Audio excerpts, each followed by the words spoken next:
I think as we improve the client experience or the customer experience, necessarily it's a better place for the employees to work. They like dealing with happier clients that have less complaints, less problems. Conversely, if the employee experience is terrible, we've walked into that restaurant or that retail establishment where the employee is not appreciated, is not valued. As a result, they hate their job. They don't want to be there. And we as the consumer or the customer feel the ripple effect of that treatment. And so I think at the end of the day, customer experience and employee experience are completely interwoven with each other. They're two sides of the same coin. Salesforce Data Cloud is a hyperscale data platform built right into Salesforce. Data Cloud helps to better know your customers, act on AI in the flow of work, and enrich your data with open access. To learn more, visit salesforce.com/products/data. Hello, everyone, and welcome to Experts of Experience. I'm your host, Lauren Wood, and today we are going to be exploring the intricate art of building customer loyalty and enhancing the employee experience with renowned author and expert Joey Coleman, who also goes by the title Chief Experience Composer at Design Symphony. For nearly 2 decades, Joey has been energizing and motivating companies around the world to improve CX, customer experience, and EX, employee experience, through speaking, teaching, and consulting. And today, we are going to dive deep into the core principles of his best-selling books, Never Lose a Customer Again and Never Lose an Employee Again. And we're going to uncover strategies to retain your ever so important employees and customers, which, if you've listened to the show at all, you've probably gotten the gist that I'm obsessed with this topic. So, Joey, I'm so excited to have you on the show. Oh, Lauren, I am so thrilled to be here. Thanks so much for the kind invitation. And thanks to everybody who's listening in. These are two of my most favorite topics to talk about in the world as well. So I know we're going to have a great conversation. So I'm sure most people who are listening to this show work in the realm of CX, and pretty much anyone I speak to who works in the realm of CX knows the importance of how the employee experience impacts the customer experience. And a couple months ago, I was thinking to myself, I know this so deeply, and the people who I work with in CX know this so deeply, the connection between EX and CX, but I don't hear us talking about this conversation often enough. And that led me to Google the connection between EX and CX, and guess whose name pops up right away? It's Joey Coleman.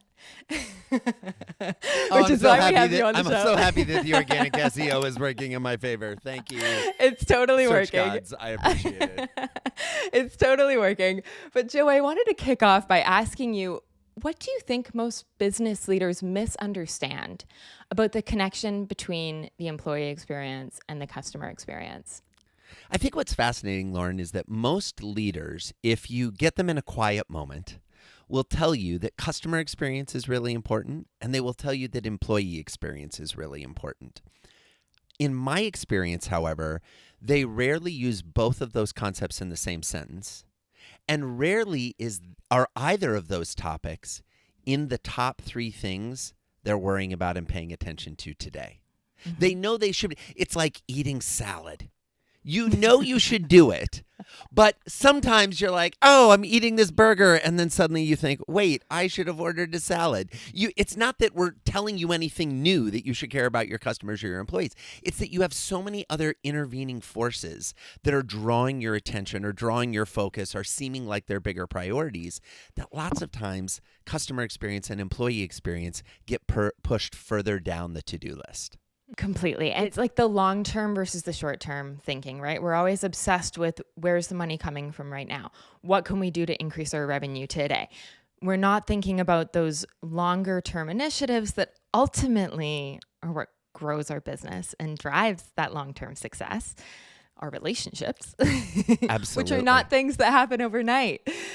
No, they aren't. And I would say even further, lots of times when you look, I work with a lot of CEOs and founders who I love dearly, But lots of times they've made a conscious decision that either the customer experience or the employee experience is going to be someone else's responsibility at their organization. And it's usually the employee experience one. Like we usually say, oh, we're going to have a head of HR and they're going to be the one that cares about the employee experience. The challenge is, especially in the last 20 to 30 years, we've made the human resources department neither about the humans nor about resources. And number two, it has been overly focused on compliance. Now, I'm a recovering attorney. First step's admitting you have a problem. There's 11 steps after that. But I fully recognize and appreciate that there are compliance aspects of HR or of your people issues or to deal with your employees. But when we over-index on only focusing on the compliance, who is it at your company that is waking up every morning, looking in the mirror while they brush their teeth, saying, how can I make this the best place to work? Not just when we're a week out from sending everybody the best place to work survey so that hopefully we win the award for being the best place to work. Like, how can that be part of the daily requirement and the daily focus? Totally. Bless our HR friends. I always feel so much for them because there's so much on their plate. And I think the reality is, yes, the compliance is important. And yes, creating a great place to work is important. And I think it's something that we all own. In my experience leading CX teams, I am directly responsible for the experience that my team is having. And yes, HR can help and HR can support. But at the end of the day, it is my leadership that is ultimately driving that great employee experience and then helping to drive that great customer experience as well. And I'd love to hear in your words, because I think, again, a lot of CX leaders understand this and they have a hard time communicating to the leaders that they work with, their bosses, the CROs, the CEOs, the COOs, of the importance of this. And can you tell us, why is employee experience important to customer experience? I think they are two sides of the same coin, Lauren. I think as we improve the client experience or the customer experience, necessarily it's a better place for the employees to work. They like dealing with happier clients that have less complaints, less problems. Conversely, if the employee experience is terrible, we've walked into that restaurant or that retail establishment where the employee is not appreciated, is not valued. As a result, they hate their job. They don't want to be there.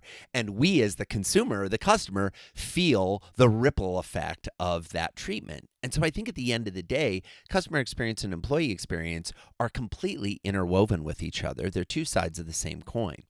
The other thing that I think often happens is, as CX leaders, we're asking our people to create a remarkable experience for our customers. We're working with our customer support teams, our contact center, our salespeople, whoever it is that falls under the purview of customer facing, and we're asking them to deliver this remarkable experience. The problem is you can't ask someone to deliver a remarkable experience for a customer if they have no context for what a remarkable experience is. Regularly when I talk to CEOs, they're like, oh, Joey, we want our people to deliver Ritz-Carlton, first class, Michelin-starred service. And I'm like, that's awesome. I want to do a little survey with your contact center. They're like, okay. And so I ask everybody in the contact center or the call center, how many of you have flown first class? And cue the tumbleweed. None of them have flown first class. How many of you have stayed at the Ritz-Carlton? Again, very few, if any, people have stayed at the Ritz-Carlton who are hourly employees in a contact center. How many of you have eaten at a Michelin-star restaurant? And it doesn't Michelin make tires? And it's like, well, yes, but okay. Suddenly we realize the disconnect between what we're asking our people to do and their personal context. I'm not saying that you're not able to be remarkable if you haven't flown first class, stayed at a Ritz-Carlton, or eaten at a Michelin-starred restaurant.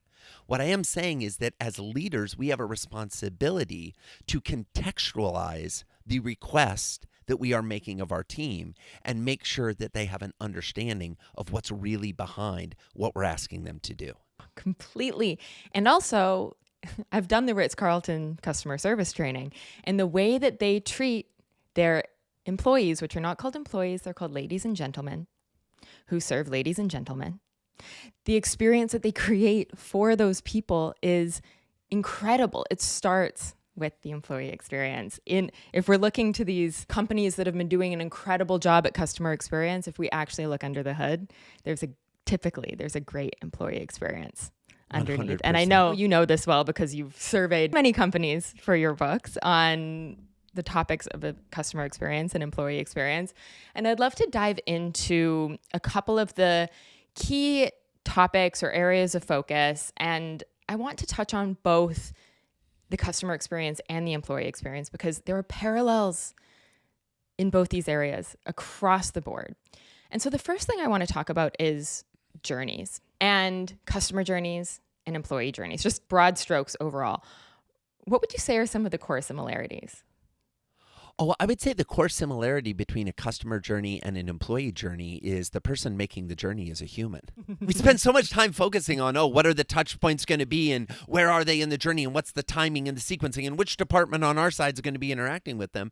And we have such focus on the I element of it that we're forgetting the element of the person who's actually walking the path, who's going through the journey, who's having the experience. So I would say the core experience on both of those is that it's a human having the experience. And human beings, as much as in the business world we like to say, it's business, not personal. No, it's all personal. That is the human condition. So I think it's a lot about human experience instead of either customer or employee experience.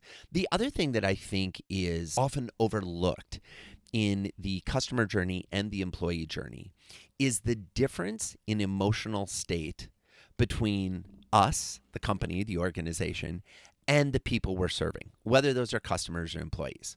And the place where that difference or that delta is the greatest is right at the beginning of the relationship. So let's look at the customer side and then we'll come back to the employee side. On the customer side, when we make a purchase, our brain floods with dopamine. We feel joy, euphoria, excitement. This is the product that's going to be the answer to my prayers. This is the service that's going to help me take my business or my personal life to the next level. And we, as the consumer, as the customer, are feeling all of this joy and euphoria and excitement that comes from pressing the purchase button, handing over our hard-earned cash, whatever it may do that triggers that. The problem is brain science tells us that after that dopamine floods the brain, it starts to recede. And those feelings of joy, euphoria, and excitement are replaced by feelings of fear and doubt and uncertainty. What if this product isn't the answer to my prayers? What if this service doesn't deliver the way the salesperson said it would? In common parlance, we call this buyer's remorse. Now, almost everyone who's listening has heard of the phrase buyer's remorse. But if I were to ask most leaders, does your business have a system and process in place to effectively address the buyer's remorse that we scientifically know every single customer will experience? Oh, and by the way, the higher the price tag of your item, the greater the buyer's remorse. So just file that away for all of you that are looking to have more people top of funnel that are the top of your pyramid, your real high ticket dollar items. It's like the greater we increase the amount of money and commitment we're asking for from the customer, the greater their buyer's remorse. Now, juxtapose that feeling of buyer's remorse against what's happening back in the organization. We've got salespeople high-fiving. We landed a new client. Somebody just won a trip to Napa for hitting their quarterly goals. Whatever it may be, the emotional delta between our celebration and their fear, doubt, and uncertainty, if we don't close that and close that quickly, we're in big trouble. Now let's shift slightly to the employee experience. And while employees don't have buyer's remorse, they do have something called new hires remorse. It is the exact same feeling that occurs after they accept the job offer. Their brain floods with dopamine. They feel joy, euphoria, and excitement. Oh, this is the job that's going to be the answer to my prayers. This is the position that's going to help me take my life to the next level, personally and professionally. But almost immediately after that dopamine floods their brain and it starts to recede, those feelings of joy, euphoria, and excitement about the new job are replaced by feelings of fear and doubt and uncertainty about the new job. What if I don't like my boss? What if the promotion schedule isn't what they claimed it would be in the interview process? What if I don't actually love this new place to work? Now that I think about it, I only interviewed with people from HR. I never interviewed with any of my future coworkers. It's like the first day of school. I don't even know what to wear. And we counterbalance that against what we're doing back at our company. High-fiving. Oh my gosh, we landed the candidate, the one we wanted. This is fabulous. This is amazing. Oh, we got him. Whew. And in 2 weeks when they show up, hopefully we're ready for them. But often we're not. And it's, again, we've got this huge delta between what we're feeling and what the new hire is feeling.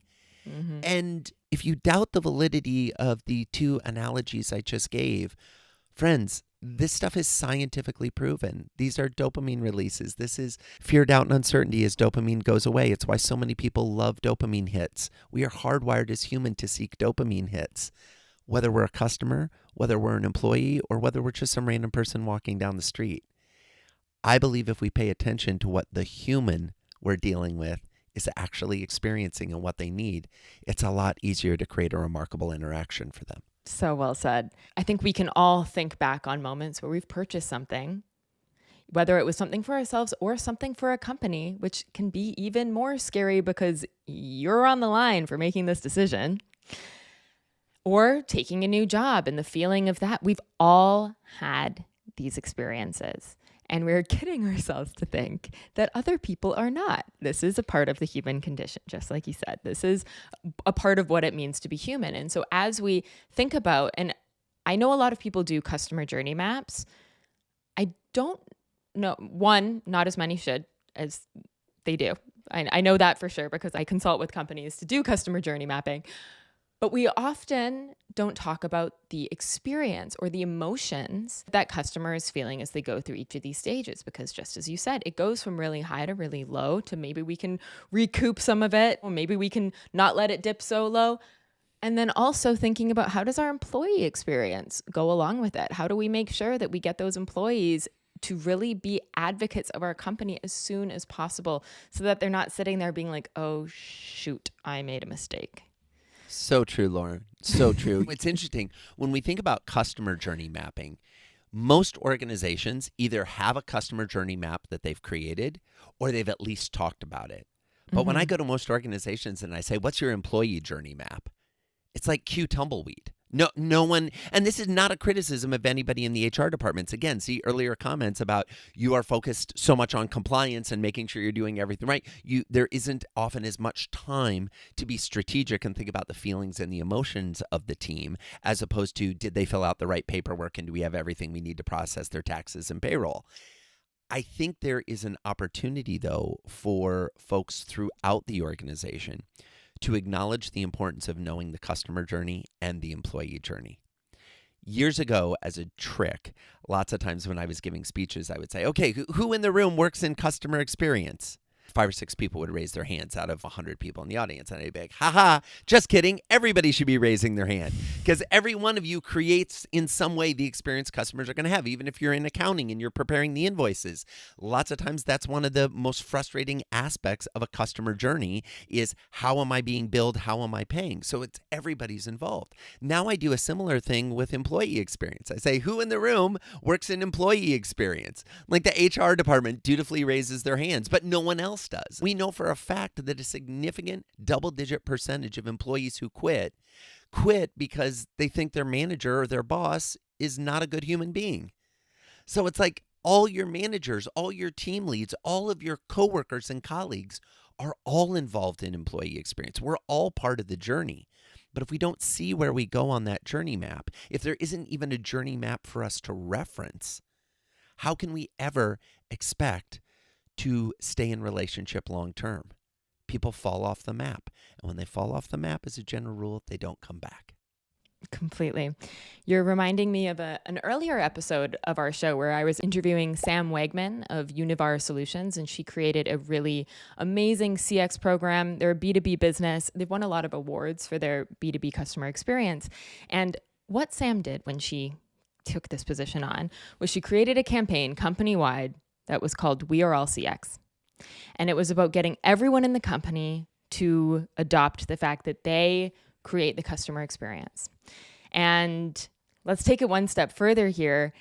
We are all EX as well. And we're all looking out for each other. And it is in your best interest to make sure that your new colleague has a good onboarding.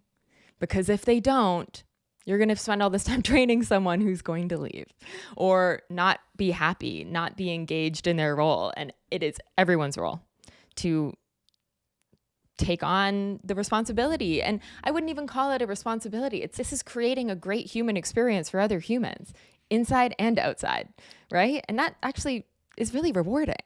Unbelievably rewarding. Here's the thing. Lots of times people who I'm consulting with or I'm speaking to see it as, oh, Joey, you're asking us to do a lot of work. Yes, I am. However, the return on investment from this work is significant. Not only to the bottom line of the organization, you retain more customers, you retain more employees. By default, that means you've increased your profits.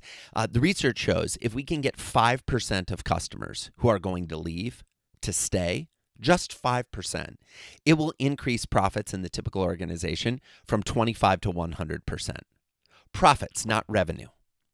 Because the longer a customer stays, the more profitable they become. We've recouped the marketing costs, we've recouped the onboarding costs, we've gotten them up to speed. When they're asking for things down the line, we better understand what they're saying. The communication is clear. Not to mention, they're more interested in our higher dollar ticket offerings. The longer they've been in relationship with us, the more trust that has been established, the more credibility that has been established. So these things impact the bottom line, but they also impact how we feel about going to work.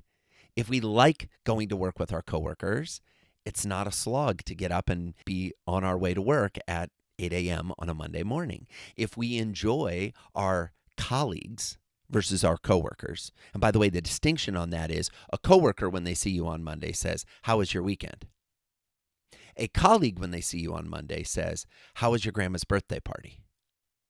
Because they know what you were doing this weekend because they asked you on Friday. So it's not a generic ask. They actually have the type of personal and emotional connection that they understand what is going on in your life. It's very easy to quit a company. It's not easy to quit a friendship. And if you're friends with the people you work with, if they are colleagues instead of coworkers, that automatically increases retention as well. Oh my gosh, completely. I had a colleague once say to me, "We don't need to be friends. We're just coworkers." Yeah, and here's the thing. I try to approach life with as much empathy for my fellow human as possible. Mm-hmm. I can understand that there are some people that think, I don't want to be friends with everyone I work with. And that's fair. And frankly, I can appreciate that, and I probably resemble that remark myself. However, the research shows if you have a friend at work, you are more productive, you are more efficient, you are more effective, you have a greater joy in your life. You see the connection between the work you do to the impact that it's having as being much more solid, much less tenuous. And I can appreciate to a degree a colleague saying, I'm not really interested in being friends with everyone, but you better be friends with someone. And if you've missed the chance to be friends with Lauren, I question your sanity. Thanks for saying that. And I will say also, I also understand, like, we have social lives outside of work. We don't need to have social lives inside of work. And just the context of this conversation was we weren't being as productive as we could have been because we were lacking that personal relationship. And I was trying to lean in to be like, let's make more of a personal relationship so that things flow smoother. And this was someone who wanted to just go to work, get their work done, and leave. And I get it. And also, I think for leaders, it's just important to understand that as you create opportunities for your teams to get to know each other personally, that you create those chances. This is why in a remote world, it's really difficult, and we actually have to be bringing people together in person so that they can develop those personal relationships. And I've worked on a fully remote team. I've led fully remote teams, and we got to get crafty, but we need to spend effort on it. It's really important to bring our people together. So true. Two things immediately come to mind in this increasingly remote world that we work in and operate in. Number one, the typical leader has never, by the way, never received training on how to manage people remotely. Never. Like, I get that COVID threw a loop for many organizations when they were forced to go remote that had never been remote before. What's fascinating is we're recording this years later. And there still hasn't been any backfill training of how to do things over Zoom. I get that the in the room is better than on the Zoom. I get it. However, if we're going to be on the Zoom, we better have some training in that capacity or in that context. And I think the other piece of this is, while we don't have to be friends with everybody we work with, when we're thinking about a remote context and only digital interactions, we've got to get the team together in an analog real-world environment. Where I think the missed opportunity is for many organizations is they're like, great, twice a year we're going to get the whole team together for 2 days. And we're going to pick this beautiful location, and we're going to sit in a conference room and have everybody listen to 20-minute presentations from all the division heads. That is not how you should do it if you are gathering your team to meet in person. The meeting in person should be about building the personal bonds between everyone. Go on a hike together. Go on the beach and have a prize for who finds the most shells and who finds the prettiest shell. And do these things that are all about people hanging out with people, talking to each other, getting to know each other. That will be exponentially more effective to your business than having everybody listen to a division head read through an 18 bullet point slide of things that could have been presented in a PDF while everyone was still at home. Completely. I've left those 2-day meetups full of presentations and felt, I didn't get to connect with this person. I didn't get to really meet this person, understand who they are in their like core essence, because I can only really do that in person, and I'm sad about it. I want to take it back to the customer experience here on this topic of in-person. What do you think about the importance of in-person interactions? Because that's something that we've definitely cut out a lot in the post-COVID world. It's much more efficient to support clients virtually. But in some cases, do you feel like it's still important to meet with customers in person? And in what cases do you think it's essential? I think it's hugely important to try to have some personal interaction with your customer if you can. Because what we know for a fact, again, going to the research, is the interaction when two humans are in physical proximity of each other, when they're having a real-time, real-world interaction, energy is being exchanged. And ideally, that's positive, optimistic energy that is strengthening the personal and emotional connection bond between the two parties. When we do that remotely, it's much more difficult. Let me give a real-world example that may resonate with some of the listeners. So in our family, I sometimes play the role of grocery picker-upper and delivery picker-upper, right? My wife is amazing. She'll put everything in the app. She'll place the order. And then I go to the grocery store or the Target or wherever to pull into the aisle. And when you pull into the aisle, I'm sure many folks have had this experience. There's a little sign that says, type in your number. And then the person is going to come out of the store and deliver your delivery to your car. I got asked to do one of these about 2 weeks ago. My wife was like, is there any way while you're out you could stop? I'm like, yeah, absolutely. So I pull into the Target.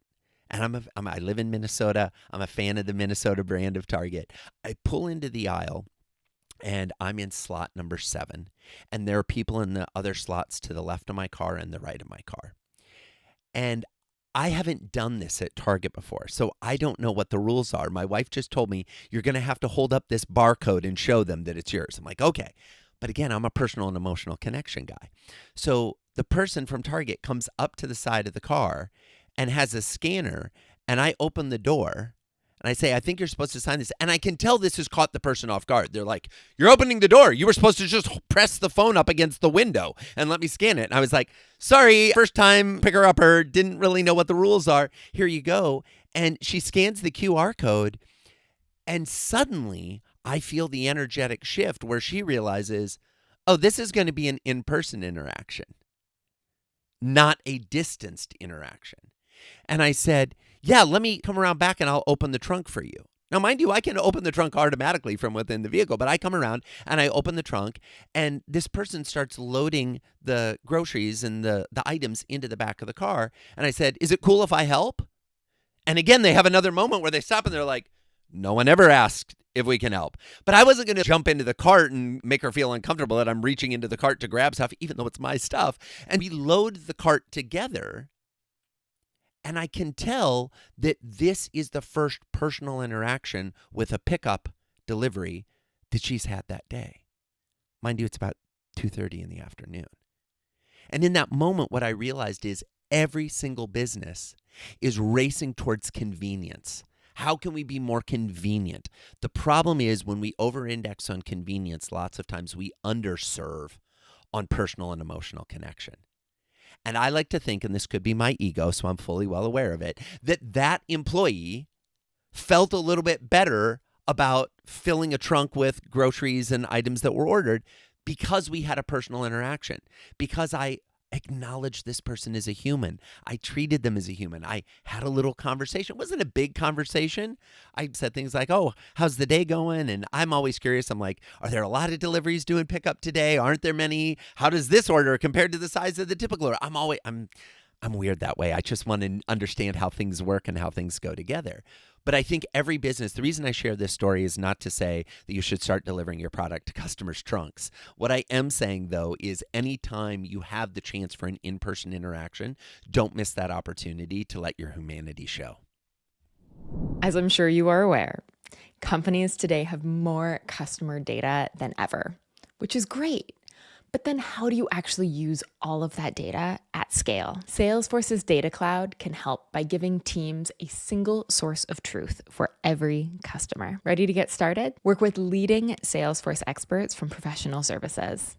Visit salesforce.com/products/data to learn more. Completely. Let's not try to avoid those interactions. And I think also phone conversations too. There's a fine balance between spending a lot of time on the phone and trying to get as much done as possible. We know that efficiency is top of mind for so many people, but those in-person interactions, whether they are IRL or even just talking on the phone, I really believe that helps you long-term, makes things go faster. You have trust. Absolutely. Trust equals speed. Invest in building that trust. Just invest in it. Yeah, and it It's also essential. leaves you feeling that you're not a number. As a customer, you're not a number. So, for example, I fly Delta Airlines exclusively, and I spend a lot of time on the road. Let me define a lot. I'm on the road about 2.5 weeks out of every month. I log about 150,000 miles to 200,000 miles a year. Just for context, 4.5 months into the year, I'm just crossing into the highest level of status on Delta Airlines. That I'm normally jealous. you can take the year to do it, right? I spend a lot of time traveling. But here's what's interesting. When I call in, I love that the first interactions I have are personal. I love that the first interactions are, "Oh, Mr. Coleman, how are you doing today?" That is so much better than, "Can I have your account number, please?" What is that first interaction? And it doesn't have to be this demonstrative, crazy script that you follow. It can just be, "How's your day going? Where are you calling from today? How can I help you today? What are you trying to accomplish?" And before you tell me, just know that I'm excited to see how I can work with you to accomplish that. Those little phrases, those little interactions make me excited to use the phone, make me excited to do business with this company that I give great amounts of money to every year to fly on their airline. It's like I like having them think of me as a human and vice versa, me think of them as humans instead of a customer on an airline or a passenger on a flight. I always say that we've really fallen into the trap of looking at people as KPIs, the numbers, right? And the reality Absolutely. is, yes, that helps us to simplify things and make decisions and whatnot, but it's not the only way to think about it because at the end of the day, we are humans. Our customers are humans, our employees are humans, and we are humans. And it's not just about the numbers, as important as the numbers are. So I could talk to you about everything all day, but I wanted to come back to a concept that you talk about in both of your books, which is the first 100 days. And we've talked a little bit about that buyer's remorse moment, but tell me a little bit about why that first 100 days is so critical for fostering long-term loyalty, both internally and externally. So the idea of paying attention to the first 100 days finds its origins in research around when do customers quit and when do employees quit. So when I was writing my first book, Never Lose a Customer Again, we were looking at customers in all industries globally.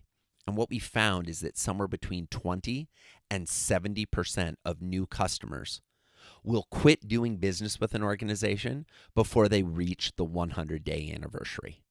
20 to 70%. These numbers were staggering, right? Auto mechanics, 68%, restaurants, 40 to 70%, depending on the type of cuisine you serve, banks, 32%, cell phone companies, 23%. These numbers were just insanely large. And yet the typical business owner had no idea what their percentage was. They had no idea how many customers they were losing, nor more importantly, the speed at which they were losing customers. When I sat down to write Never Lose an Employee Again, I thought, gosh, I wonder if this first 100 days thing applies over on the employee side as well. Logically, it feels like it would, but what does the data show? The data shows that 40% of new hires quit before the 1-year anniversary, and over half of those quit in the first 100 days. Now, they have a tendency as a new hire, historically, to stay a little bit longer. But that has changed dramatically in the last 4 years. What the data is now showing is that give or take 20 to 70% of new hires are going to quit in the first 100 days. It's shocking to me that the numbers are exactly the same, right? But it's not shocking to me when we come back to the premise of the beginning of our conversation. Whether you're a customer or you're an employee, it doesn't matter. You're a human. And what we see is that organizations are not making the deposits in the karmic bank account early enough into the relationship to weather the test of time. Organizations are not laying a foundation that is designed to ladder up an employee or ladder up a customer over time. Instead, they're fire hosing them with info.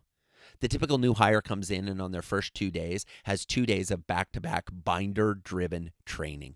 What I mean by that is you get a ridiculous 3-ring binder and you're going to sit in a room with a bunch of other new hires going through page after page of paperwork. No one on the planet is excited about paperwork. I'm not opposed to you having to have some paperwork in your business. I am opposed to you thinking that you're going to create a remarkable onboarding experience when it is driven by a binder filled with paper. We can do better, right? So what can we do to make those interactions more personal? What can we do to make those interactions more palatable, right? We don't have to explain everything a new hire or a new customer needs to know their first day doing business with us. It's too much. We're flooding them. And I understand where leaders say, oh, I want to create a great experience. I want to make sure they know everything they need to know. I get it. But what you're doing is you're taking a fire hose, you're jamming it in their mouth, and you're cranking it to full blow and wondering why people are saying, oh my gosh, I'm overwhelmed. I'm not sure what I'm supposed to do. I can't handle this. It's like you created the environment that is leading to your people to quit. Often in these cases, and I have fully been there myself. I've hired 20 people in 3 months and been like, okay, we need to get them up and running as quickly as possible. And when that happens, my perspective is I need them to be effective immediately. So I'm going to do whatever it takes to get as much information in their brain. The reality is, on the flip side, they also want to be effective immediately. But people learn differently. People have different processes. And just because you read something once on a slide or in a binder doesn't mean you get it. And we need to really ease people into their new work life, this whole new environment. I always say a new job is like a marriage. You literally signed a piece of paper that you are now committed to this company and you are going to spend most of your waking hours dedicated to this company. It's a really big decision. And we need to ease people into it so that slow down to speed up. 100%. Is what I always say. And I always like to give them the option. We can always do more faster, but let's just see your pacing and let you absorb in the way that you want to absorb. That's what I've now come to after putting people in a very overwhelmed state way too many times and redesigning our onboarding way too many times. Lauren, I love the honesty of both that observation and revelation. And I think the reality is, as humans, our default is to presume that everybody sees the world the way we do. Our default is to presume that everybody learns the way we do, that everybody teaches the way we do, that everybody shares the way we do, that everyone hides the way we do. And the reality is no two humans are the same. Every human approaches things slightly different, which is why in terms of an onboarding context, I like to think of each day of new hire onboarding as having a 3-2-1 model. When I hire someone new into my organization, the first thing I do is I look at the month ahead and I decide what are the 3 things I want to teach them each day. I can teach them no more than 3 things per day. So 3 things per day. So now I take 2 weeks of training, and when I extrapolate that out to only 3 a day, I've actually just turned 2 weeks into 100 days of training, right? Great. So we have 3 things. So 3 things for them to learn, 2 things for them to feel. What do I mean by that? I'm intentionally saying, what do I want you to feel at the end of day 1? What do I want you to feel at the end of day 4? What do I want you to feel at the end of week 2? And last but not least, do. 1 do. So 3 things to learn, 2 things to feel, 1 thing to do. I want every new hire to do a part of the job each day. So if I'm hiring somebody who's going to be answering phones, I want them on the phone on the first day.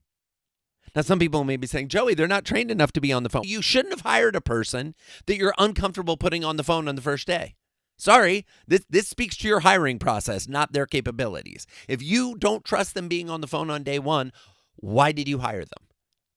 So what can we do to get them doing the thing? Whether that's pushing code as an engineer, answering a call as a receptionist, coming to a client meeting. Now, granted, maybe you're not going to hire a salesperson and ask them to go do a sales pitch to the biggest company in their territory on the first day. Yes, that would be foolish. We don't want to do that. But you should be willing to bring them along to a client meeting or a prospect meeting on the first day, because they're going to feel so much more appreciated, valued, seen, heard if they're getting to do the real stuff instead of the kindergarten stuff for the first few weeks. Get them involved, immerse. They will feel very differently about the relationship. 100%. 100%.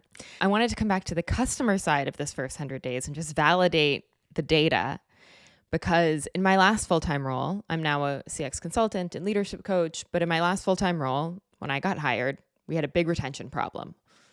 Don't know what's happening, but there's a really big retention problem. Head of customer success, which was me, get in there, figure it out. And we started looking at what was happening and looking at a lot of data. And it was pretty obvious pretty quickly that we were seeing that first 90 days, we were looking in months. Right? We probably could have gone an extra 10 days, but the first 90 days, that was the biggest drop-off point. People were not sticking. And so what do we need to do? Go back to the first moment that they were introduced to this business. How are we presenting that? How is the sales team presenting that? Where they're not just looking at how do we get them to sign on the dotted line, but how do we get them to stay? And we have to change that conversation to be a long-term conversation, not a short-term conversation. We have to look at the onboarding. We have to look at what happens after onboarding. How do we celebrate them for their commitment? How do we make a splash? That buyer's remorse, they get distracted and they just think, oh no, I did make the right decision. Lauren, so true. On and on. So true. Yeah, and I think when we get intentional about what we're doing from the beginning, lots of times the answer to what we should be doing reveals itself. As a fellow consultant, I'm sure, here's the thing, and sorry if this is a giant reveal and an unmasking in the consulting world, so I apologize in advance, but 9 times out of 10, my job when I consult with another company is to shine the flashlight or hold the mirror in a way that they can see what was already happening. That's my job. I'm a mirror holder. I just have to reposition it so they can see their own reflection and go, oh my gosh, we're doing that? That's a terrible idea. Years ago, I was working with a company, and here was the company's offering. Join our membership, and we will teach you to be more effective and efficient as a organization, as a leader. And we imagine you're completely overwhelmed right now. You've got a ton of things you're trying to do. We will help you create systems. We will help you create processes. We will help you run your organization in a much more efficient and effective way. Okay, there's a lot of business owners that would see that marketing messaging and say, oh my gosh, yes, that's what I want. I want it more effective. I want it more efficient. I want more systems. Great. So they signed up for this program. The day after they signed up, they got access to the library of content that had been created. This is a content creation company that's selling this, with recommended homework for them to do before their first in-person call 2 weeks later with their new coach. When we dissected all the homework, it was going to require the review of 78 separate pieces of content, PDFs, worksheets, videos, recorded webinars, etc. They were going to have to do 78 things over the course of the next 2 weeks to show up for their first in-person coaching call with the company that was there to make their lives less overwhelming. I was stunned. I'm like, wait a second, let me get this right. We're targeting overwhelmed people, and the first thing we're going to do is have them watch 78 videos, read those PDFs, do the checklist. Oh my gosh, what are we doing? But here's the thing.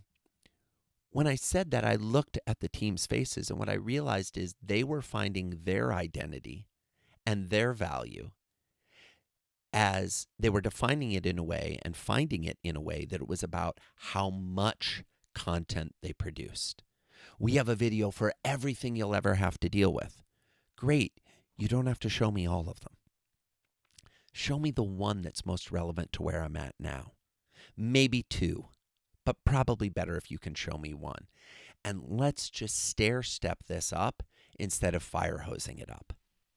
Completely. And that's when we look at the other side, the other perspective, our customer's perspective in this case, we can see that they're overwhelmed by that.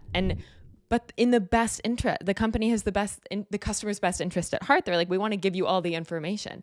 It's just a matter of looking at both sides of the coin to see, okay, what do we want to do and what did they want to do? And how do we find the meeting in the middle?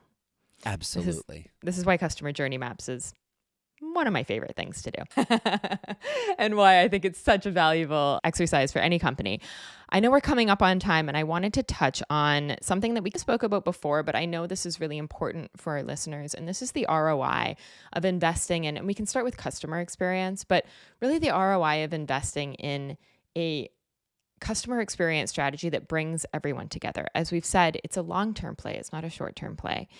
It's something that I find a lot of senior leadership tends to have a difficult time understanding, and it's really the CX leader's job to articulate the importance of it. And I know I'm putting you on the spot here a little bit, but I know that you have some stats in your pocket, and I'm just wondering if you have some statistics that you can share with our audience that they can pull and bring to their senior leadership, or at least start to think about as they're positioning, here's my CX strategy and why I need everyone on board, why this isn't just my job, this is everyone's job, and we need everyone to be on this mission with me. What are some of the reasons why it is important to invest in CX? Yeah, so two statistics and then one kind of philosophical thought process on this topic. Statistic number one, we go back to the one I already shared. The research shows that across all organizations globally, in every industry, 20 to 70% of new customers will stop doing business with you, will quit before the 100-day anniversary. So the first thing to do to ask as a leader is to run the numbers for your organization. Now, what you may find is that you're not even tracking these KPIs.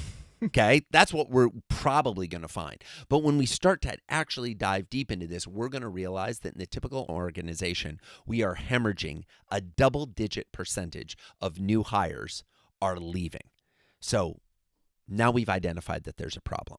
Well, what's the solution? Well, the solution is to create a great experience over the 100 days. Joey, how do we know if that works? Well, on the back end, two statistics. Number one, that if we keep 5%, it increases profits 25 to 100% that I shared earlier. But number two, the research shows if on day 101, a customer is feeling ecstatic about the relationship, they feel seen, they feel valued, they feel heard, the typical customer will stay for 5 years. 5 years. So if you measure lifetime value of a customer or annual value of a customer, you can effectively project out 5 years of additional revenue if you have gotten those first 100 days right. Now, philosophically, the piece I would say about this is, how big would your organization be today if everyone who had ever done business with you came back and bought another widget or signed up for another service?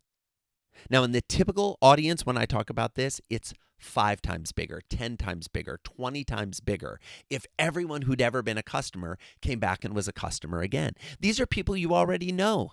You know their names, their addresses, their emails, their phone numbers. You know what they like, what they don't like. They were in the fold once, but because you probably weren't paying as close attention to them as you should have, they left the fold and quit being a customer. As we pull these folks back in, as we focus on taking care of the people that are already there instead of worrying about the next set of people, our business increases, not only in terms of its profitability, but in terms of its revenue, in terms of its longevity and its sustainability. Last thing I'll say, because you asked for some stats. We looked at companies globally. And what we did is we said, what does it take if you're going to try to sell something to a prospect? And what we found is we, again, looked across all industries, product and service alike, domestic and international. We found that the likelihood of a cold sale or a cold pitch closing into a sale was somewhere between 5 and 10%. Depending on your industry, depending on what you were selling, 5 to 7% was average close rate. We then looked at the data of what happens if you're trying to sell to an existing customer. If you're trying to sell a brand new cold product, unprompted, but to somebody that you're already in relationship with, the close rate averaged between 60 and 70%. Folks, it's in the math. This is not a touchy-feely, oh, because it'll be nicer to treat our people better. Yes, it will be nicer to treat people better, but it will impact your bottom line as well. That's it, folks. It's pretty clear.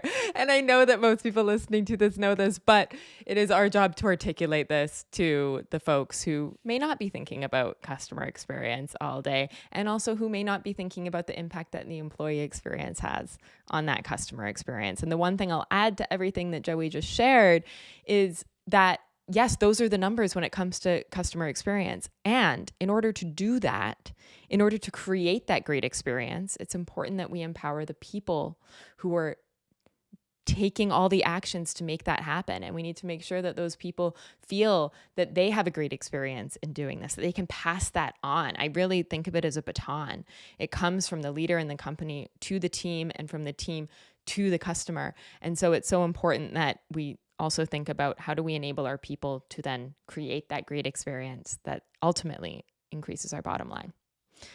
So thank you so much, Joey, for all of these incredible insights. I have two last questions for you. I could seriously go on all day, but I'm going to stop here and ask you my two questions to close it out. The first is, we ask this to all of our guests, what is a great experience that you've recently had with a brand? We'd love to hear about it. What's so funny about this is, as somebody who has worked in the customer experience space for 20 plus years, I'm always on the lookout for great experiences. And I'm always on the lookout for experiences that could be improved and enhanced, right? Not so great experiences. Let me share a story about one. So anyone who knows me and knows me well knows that I am a big fan of Lego.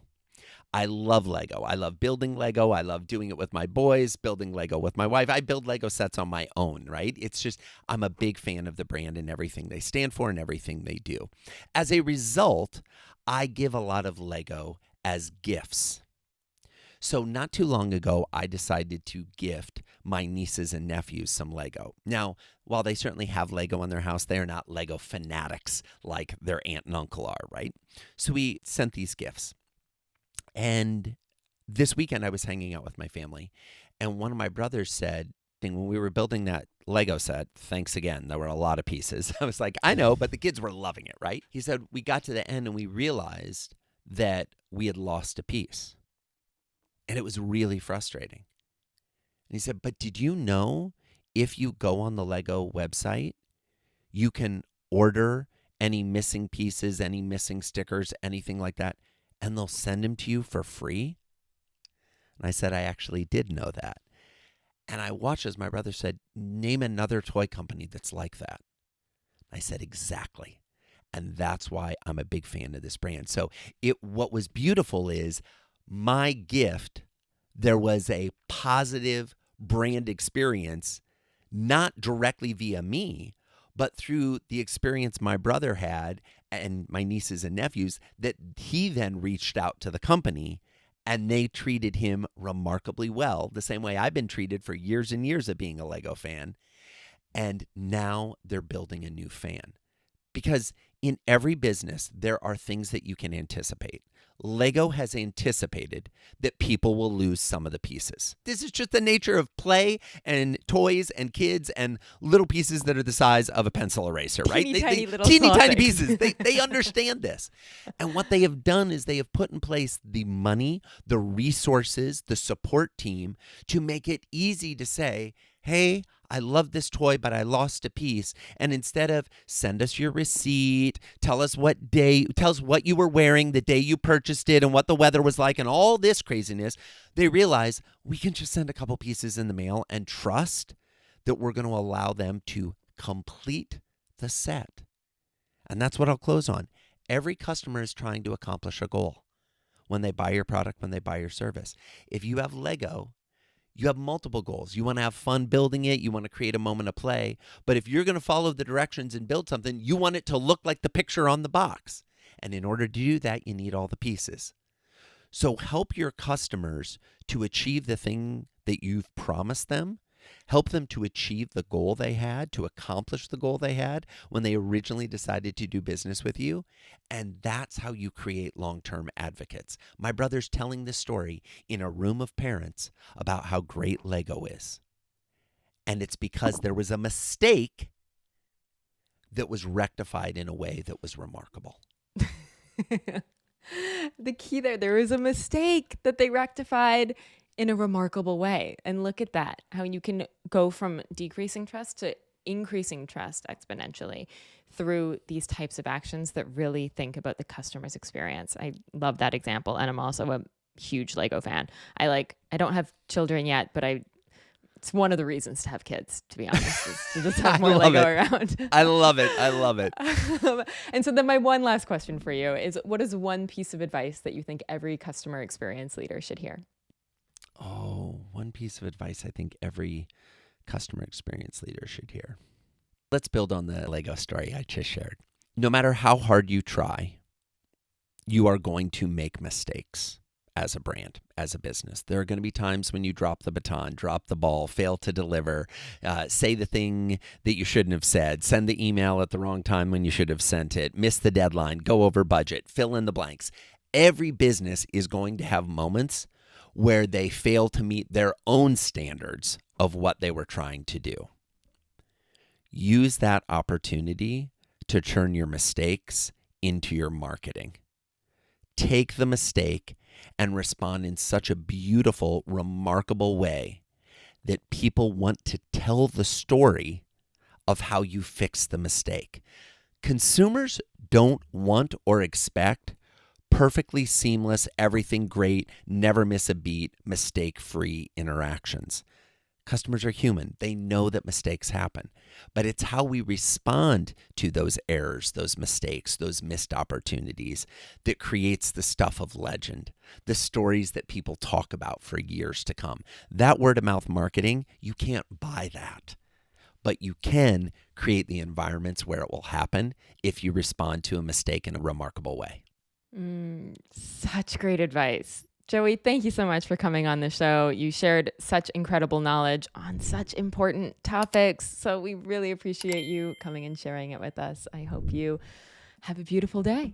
Lauren, thank you so much. And thanks to everybody for listening in. I hope you enjoyed the conversation that Lauren and I had as much as I enjoyed having the conversation. And I wish you all the best in the first 100 days and beyond, whether that's focusing on the experience you create for your customers, the experiences you create for your employees, or the experiences you create for every human you interact with. Exactly.